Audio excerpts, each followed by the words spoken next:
here on the John Fredericks Radio Network. We're going all the way to Estonia in the Baltics. Where is that, you say? Well, you got to look at a globe, but it's a long way away, and it used to be a Russian satellite state, part of the USSR. Now it's a free country, and Glenn Davis, House of Delegates member from Virginia Beach, Republican, running for lieutenant governor, he decided to go all the way out to the Baltics, to Estonia. Heavens, why, we don't know. But pray tell, Glenn Davis, why on earth are you in Estonia? Good morning, John. How you doing? Good. John, well, it started with me being introduced to a company back home, Starship Technologies. Starship Technologies is a company that was founded by the prior co-founder of Skype. We all knew Skype as that online video conference tool that was sold to Microsoft. And so after that was done, a guy by the name of Ati Helena started a company called Starship Technologies. It's a company, and they have robots that deliver things like pharmaceuticals and groceries, pizza. They're in Estonia. They're in London. They're being tested in a couple of other countries as well. They're basically autonomous robots that will go down sidewalks to do delivery. And as you'd imagine, there are a lot of other uses for this type of technology, this type of robot. But they were founded here in Estonia. Estonia is a very small company, very much a capitalistic country. We can talk about that in a minute. But they build each of these robots by hand right now. There's not a huge manufacturing base here, so this manufacturing is going to have to be outsourced when it hits scale.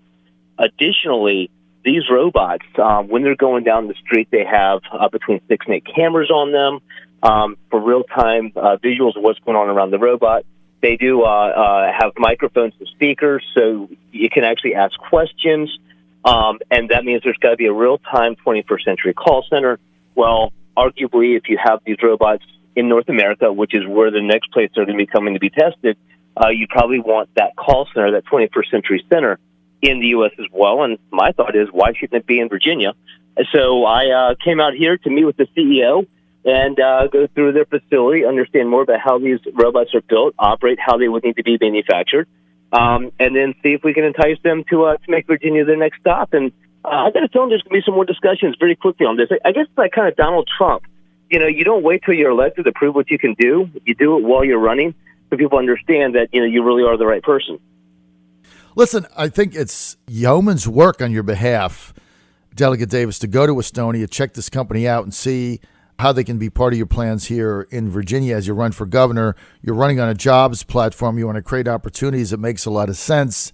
And look, not easy to get out there. I mean, I'm sure it's what time is it out there now? It's about an 8-hour difference. So 7 hours difference, John. So right after 3 o'clock, I believe. Right. So you're 3 p.m. And did you fly into Estonia, or did you have to make a stop? No, well, it's a couple of layovers. So went out of Dulles, went to the Wreaths Across America last weekend in Arlington. From there, flew to Dulles, and to get here, you had to go Dulles to Jersey, Jersey to Frankfurt in Germany, and then Frankfurt to Tallinn, Estonia, which is where we landed in here in Estonia. What's the weather there now? Cold? Cold. Well, John, it's their dark season now, so right. Literally sun comes up around 9 or so in the morning our time, and right now it's sunset. And when I say sunset, I it's wintertime here. I don't think I've seen the sun in 3 days, but it's light. But it is going down the sunset now. There's only about, I guess, maybe 5 hours of light or so each day. Right. It's typically around 30 degrees. They got snow back in October. There's no snow on the ground now. But I'll tell you, it's not. I mean, you dress for it, you bundle for it, but it's not bad. What is there? And the people here are just as nice as could be. Now, talking to just regular Estonians, and I know you're meeting with that company there, which makes a lot of sense. What is their general attitude right now towards the Russians? Is there any apprehension, any fear, or do they feel pretty good about where they are as a nation? You know, it's pretty much split. I've had that conversation with a few Estonians here, and literally, I've had Estonians tell me, you know, they're our neighbors, and literally, it is. I mean, you can get a 6-hour bullet train and be in St. Petersburg. Mm-hmm. So it's right next door. So you have Estonians that say they're our neighbors. You know, we should have better relationships with them. And then you have Estonians that say, oh no. If you look even, online, they in many cases, a lot of Estonians look down on marrying Russians. There's still, I think it's the older generation that still, harbors those big concerns. Remember, it was, up until the 90s, you didn't have the freedom you have now in Estonia. Right. I mean, like you said, this used to be part of the USSR. Right. Right, and so their freedom is newfound. Remember, after the Second World War, they became part of the USSR and went behind the Iron Curtain, and that was it. So I guess Estonia, Latvia, both of those states very wary about the Russian bear, right, based upon their history. Very much so, but there's so it's a small world, and not only do I know someone back home in Charlottesville who's from Estonia, and we talked about their openness and all now, but I had a chance to meet with the entrepreneur in residency at George Mason, who is one of the Americans that came out this way after the Berlin Wall came down to bring capitalism out here. Mm-hmm. And so he actually met with the prior president, and when they basically redid the economy out here. And Estonia, I would argue in many cases, is more open to business and business growth and entrepreneurship than we are back home.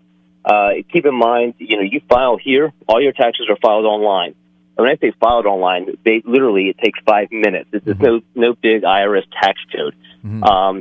If all the regulations that govern businesses, which there are a lot less here than we have back home, but all of them have to be able to be followed online. Basically, they don't enforce business regulations here unless they can be filed online. So all your business license, any business tax, any type of oversight, all that has to be able to be done online. When they say it's one of the most connected countries in the world, it's completely true. Well, look, the interesting thing about Estonia, and by the way, right now we're with House of Delegates member Glenn Davis. He is live with us. He is in Estonia right now, which is in Northern Europe in the Baltic region, so that our listeners know modern Estonia is a democratic parliamentary republic, and it is a highly developed country with what some people call a high-income economy that's one of the fastest growing in the world, and its education ratings is third in the world behind Singapore and Japan. It's also got other things going for it. So it's a highly entrepreneurial country, which is, I think, one of the reasons you're out there meeting with these various CEOs. What is going to come of your meetings, though, as far as how does it, these meetings you're having, how does it impact your race for lieutenant governor? Well, John, I was listening to your last segment with Jill, and actually I got really excited because I think I need to call her for an endorsement of me. I think she's bought into my whole message and my whole plan. So I'm kind of excited because it's the reason why I'm here. We need to bring jobs and grow Virginia. Now, unfortunately, because of all the tax regulations and regulatory burdens put on our businesses back home, unlike, prior decades, going back to the, 20s, 40s, 50s, 60s, we don't have all the innovation happening in the U.S. It used to be if you innovated, you wanted to be in the U.S. That's where you really had the opportunity to kick off your ideas and to scale. Now innovation is happening all over the world. And I think if we want to grow Virginia, grow jobs, grow the economy, grow entrepreneurism, let's find where there's these pockets of innovation like Estonia. But they don't have the ability to have the manufacturing base here. That's going to be taken someplace else, or they've got to be able to pull that 21st century call center into North America for some of their operations. Let's grab on that. Right. And when you bring new technologies to a country like the United States, there's other entrepreneurial opportunities on top of that new technology because there's so many other uses for it that we can have in the States. So, bringing jobs doesn't mean rearranging the deck chairs on top of the Titanic, right, which is what sometimes happens now inside of our state, or it happens when we're swapping stuff out with North Carolina. And don't get me wrong, I want to beat North Carolina, but I'd rather have that rising tide that lifts all ship. Let's bring new technology, new innovation, new manufacturing opportunities, from overseas to the U.S. When I was on city council in Virginia Beach, we got rid of the machinery and tools tax. And the minute we did that, Steel bought more land that they didn't need at the time, but they knew they would stay for expansion. And right now, every steel chainsaw in the world is manufactured in Virginia Beach. You've got now another German company over there, a gear manufacturer. I think it's the CMS Gears over there.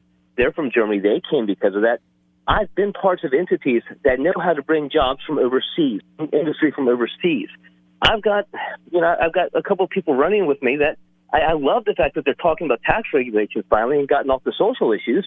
But the fact is, if you haven't done it, if you haven't seen it, if you haven't been an entrepreneur, we don't have time to read the book. I know how this works. I've done it as a businessman, as an entrepreneur. I've done it in my real life. I've done it on city council. I'm the only one that's had a business bill put in the last 3 years, absent one procurement bill from one of my opponents. If you're passionate about something, you don't wait 3 or 4 years to get involved in it. I understand I've got the right message. I understand that everyone wants to say my message is theirs now. But honestly, it's something I'm passionate about. And obviously, I'm the guy going around the world to say, I understand the message. I know how to get it done. And oh, by the way, I'm not asking for someone to go pay and the state to pay my trip out here. This isn't being paid by my political action committee. It's not being paid by the state. I'm spending my own $6,000, $7,000, $8,000 to make this trip. And honestly, because I found the one thing that I really, really love doing and is more important even than the size of a bank account, and that's making a difference for Virginia and the next generation, just like others have done it for me. So that everybody knows, since independence in Estonia, this country has developed its IT sector probably more rapidly than anybody else in the region, becoming one of the world's most digitally advanced societies. In 2005, Estonia became the first nation to hold free elections over the internet. Get this. And in 2015, the first nation to provide e-residency. The people of Estonia, you got to remember, this is not like a lot of other countries you meet, because in a very short period of time, they were independent. Then they were occupied by the Soviets and Stalin. Then they were occupied by Germans in the Second World War. Then they became part of the Soviet Empire. So they've had their freedom. They didn't have their freedom. They had their freedom. They didn't have their freedom. And now they're back. But how have they been able to take a world leadership role in IT so quickly? What's been the strategy for that, Glenn? Well, I tell you, John, and I'm going to push this when I get back to the General Assembly this year, because it's got to happen. They teach their kids to code in school at a young age. The founder of Skype started coding at the age of 10. It's not a wonder that, this is a gentleman that created a household name in families around the world and sold to one of the largest companies in the world when he starts coding at the age of 10. So Estonians they get involved in coding when they're young. You're right, John. They've got one of the best school systems, developing school systems in the world. We can learn a lot. I've talked to some people about what they're doing here, and I think it even further makes the case for school choice and charter schools back home, because they allow significant specialization and significant immersion in their school systems. And honestly, John, when I was talking to some of the people at one of the companies I was at yesterday, and, when you talk about what the kids here want to be and what they want to be and what they're proud of, it's not a baseball team. It's not a football team. They're not looking to be athletes. Remember, this is a small country. They don't have that. They talk about how proud they are that Skype that company was founded here, and they're proud of that. There's another large international payment company similar to PayPal that was founded here, and they want to be the next Skype. They want to be the next entrepreneur. So these kids, when they idolize someone, it's not some athlete on the paper of the front page of a magazine. It's Ati, and that's what they all want to be. So heck, Shelly and I went to the restaurant the first night, and we started talking to a couple of people, and they all had that, entrepreneurial DNA gene. It's great to see what they're embracing, and I think that's why they've moved along so quickly. How do you translate what they've done? And I know you kind of answered this, but I want to get a little more specific. You're going to go back to the General Assembly. You've been to Estonia. You've met with these companies. How do you translate that into action for Virginia? And if you could be specific, that would be great.